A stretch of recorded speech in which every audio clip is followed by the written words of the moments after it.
یہ یہودی اتنا بڑا فتنہ شروع ہو گیا نا، یقین کریں یہ اتنا بڑا فتنہ ہے.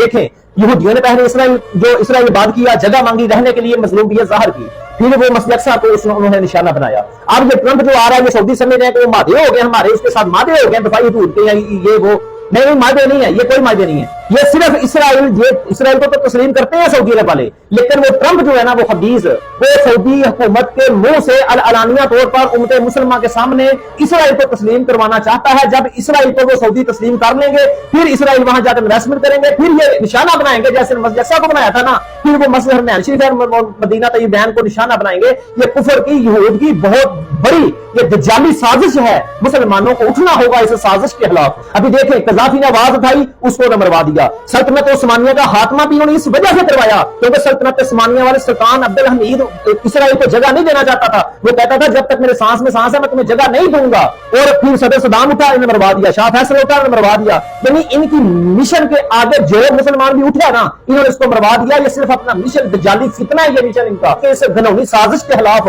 ہمیں جہاد کا علم بلند کرنا ہوگا اس سے پہلے کہ ہمیں دیر ہو جائے. پھر ہمارے ہاتھ سے سب کچھ بیت المقدس بھی چلا جائے گا، حرمین شریفین مدینہ طیبین بھی چلا جائے گا. اس لیے یہ ٹرمپ کا دورہ یہ صرف فلسطین اسرائیل کو تسلیم کروانے کی ایک گھنونی سازش ہے.